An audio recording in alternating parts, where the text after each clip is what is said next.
In 2015, a spacecraft arrived at Pluto after 9 years in darkness. Scientists were expecting a frozen rock. What they saw instead stopped them cold.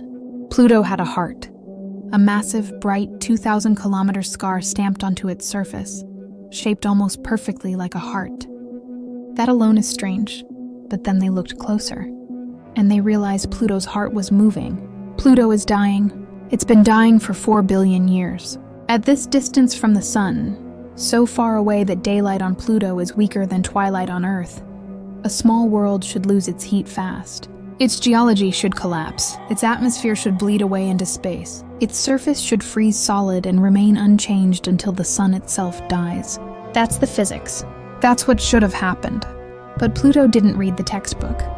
Because when New Horizons arrived, the first spacecraft ever sent to Pluto, it found something no one expected. Mountains, glaciers, a thin blue atmosphere, active geology, what might be ice volcanoes, a surface that looks surprisingly young. And beneath all of it, buried under kilometers of frozen ice, possibly a liquid ocean. This is a world smaller than Earth's moon, colder than almost anywhere in the solar system, and somehow it refuses to die. The first thing people noticed in the images wasn't the mountains. It wasn't the atmosphere. It wasn't even the possibility of an ocean. It was the heart. A giant bright region sitting on Pluto's surface like a scar from an ancient wound. Scientists named it Tombaugh Regio, after Clyde Tombaugh, the man who discovered Pluto in 1930.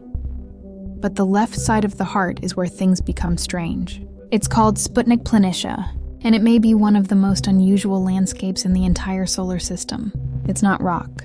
It's not ordinary ice. It's a vast plain made mostly of frozen nitrogen. On Earth, nitrogen is a gas. It makes up most of the air we breathe. On Pluto, it's so cold that nitrogen freezes solid. Imagine an ocean-sized sheet of frozen air. That's Sputnik Planitia. Now here's the unsettling part. It has almost no craters. In space, craters are like wrinkles. The older a surface is, the more impacts it accumulates. The moon is covered in them because its surface has barely changed for billions of years.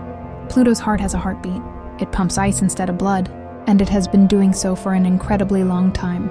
But the mystery gets deeper. Scientists believe Sputnik Planitia is actually an ancient impact basin, a giant scar left behind when something enormous slammed into Pluto billions of years ago. Normally, impact basins are lighter than the surrounding terrain. They're holes, missing mass. But Sputnik Planitia behaves differently. It sits almost perfectly aligned with Pluto's largest moon, Charon. That alignment shouldn't happen by accident. Something beneath the basin appears to be making it heavier than expected. And the best explanation is astonishing. A buried ocean. Deep beneath Pluto's frozen crust may be a layer of liquid water, an underground sea hidden under kilometers of ice. If that ocean exists, it would explain why Pluto's heart occupies such a strange position. The entire dwarf planet may have reoriented itself over time. Pluto may have literally tipped over because of the mass hidden beneath its heart. Think about that. An ocean beneath the ice may have been powerful enough to change the orientation of an entire world. And if there really is liquid water down there, it raises a question scientists never expected to ask about Pluto. How is it still warm enough to stay liquid? Pluto is small. Small worlds cool quickly. They lose heat. They freeze. They die. That's what should happen. Yet New Horizons found signs that Pluto may have remained active far longer than anyone predicted. The spacecraft discovered enormous mountains rising from the surface. Some stand several kilometers tall, comparable to major mountain ranges on Earth. But these mountains aren't made of rock. On Pluto, water ice acts as bedrock. At such extreme temperatures, water ice becomes incredibly hard, as strong as stone. The mountains are made of frozen water, standing beside plains made of frozen nitrogen. Two different kinds of ice, two completely different landscapes on the same world. As Pluto moves closer to the sun during its long orbit, surface ice begins to warm. Frozen nitrogen turns into gas. The atmosphere expands. When Pluto moves farther away, temperatures drop. The gas freezes again and falls back onto the surface. Snow made from frozen air, an atmosphere that breathes in and out over centuries. A world that changes even though it sits billions of kilometers from the sun. Then there's Charon, Pluto's giant moon. Charon is so large relative to Pluto that the two worlds almost behave like a double planet system. Instead of orbiting inside Pluto, their shared center of gravity exists in the empty space between them. The two worlds are locked together. The same side of Pluto always faces Charon, and the same side of Charon always faces Pluto. If you stood on the correct hemisphere of Pluto, Charon would never rise or set. It would simply hang motionless in the sky forever. Charon has mysteries of its own, gigantic canyons, cracks stretching across its surface, evidence that it too may once have possessed a hidden ocean beneath the ice. If true, both worlds may have spent billions of years evolving in ways scientists never imagined. And that brings us to one of the most famous moments in Pluto's history, its demotion. In 2006, the International Astronomical Union voted to reclassify Pluto. It was no longer considered a planet. Instead, it became a dwarf planet. For many people, it felt like Pluto had been kicked out of the solar system. But the truth is, nothing about Pluto changed. In fact, Pluto became more important because it represents something much larger. The Kuiper Belt, a vast region beyond Neptune filled with ancient icy worlds. There may be billions of objects out there, many of them untouched since the birth of the solar system. Pluto is simply the first one we've explored up close.